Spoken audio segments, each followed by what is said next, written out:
Pero syempre bago tayo dumako sa ating topic ngayong araw po ng Tuesday, dito muna tayo sa ating food for the soul and food for the spirit. Ang aking pong ibabahagi sa inyo ay tungkol sa isang duck o pato at devil o isang demonyo. Isang batang lalaki na nagngangalang Johnny ang binisita po ang kanyang lola sa kanilang probinsya kasama ang kanyang kapatid na babae na si Sally. Binigyan si Johnny ng isang tirador para mayroon siyang mapaglaruan habang nananatili sa farm ng kanyang lola. Nag-practice siyang gamitin ito pero laging sablay, hindi niya maasinta yung target niya. Sa pagkadismaya ni Johnny ay umuwi na lang siya sa bahay ng lola niya para maghapunan. Sa kanyang paglalakad pa uwi, nakita niya ang alagang pato ng kanyang lola. Biglang naisip ni Johnny na subukan na tiradurin yung pato. Laking gulat po ng bata nang tamaan niya ito at mamatay.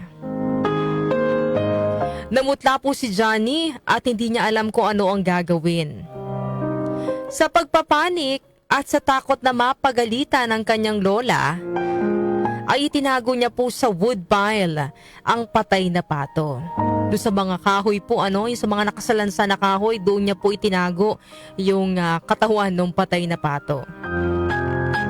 Pero sa hindi inaasahang pagkakataon, naroon din yung kanyang kapatid na babae na si Sally at napapanood ang buong pangyayari.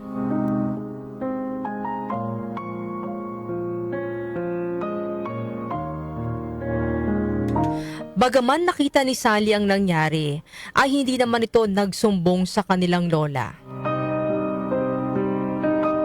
Kinaumagahan, oras po ng tanghalian, inutusan po ng lola si Sally na maghugas ng pinggan.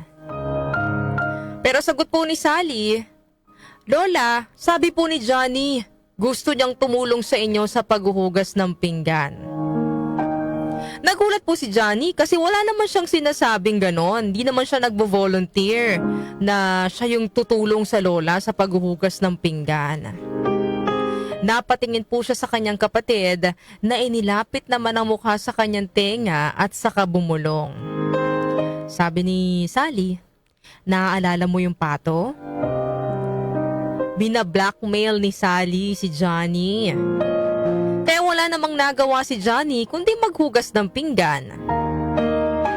Kinahapunan, niyaya naman sila ng kanilang lolo na mangisda, pero sabi po ng lola nila ay gusto niyang tulungan siya ni Sally sa paghahanda ng hapunan.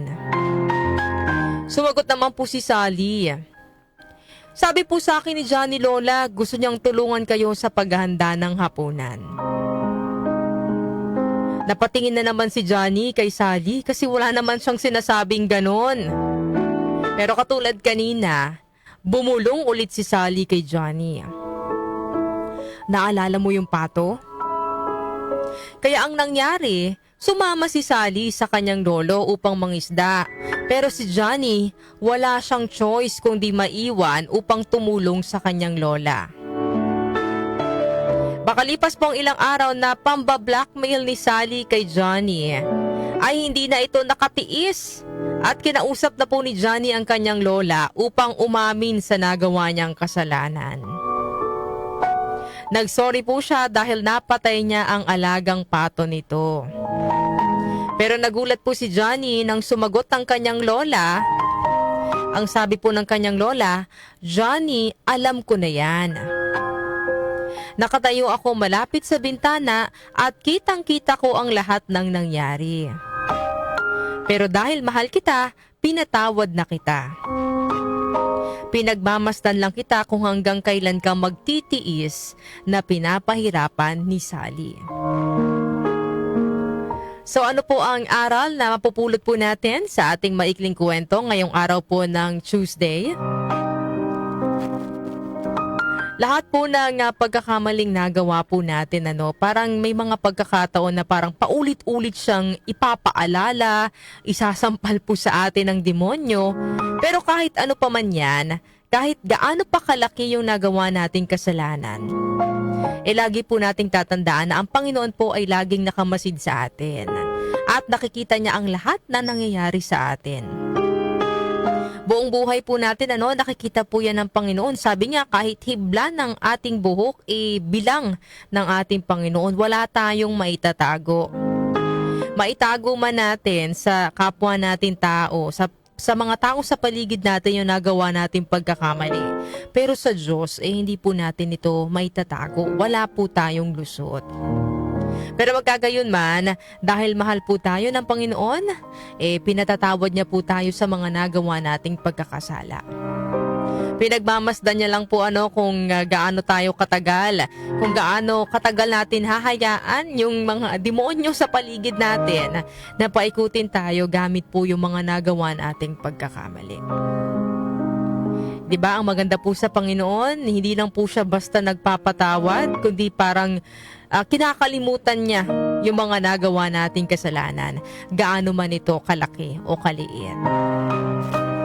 Sabi nga po sa Hebrew chapter 8 verse 12, "And I will forgive their wickedness, and I will never again remember their sins." Yan po ang ating food for the soul and food for the spirit ngayong araw po ng Tuesday.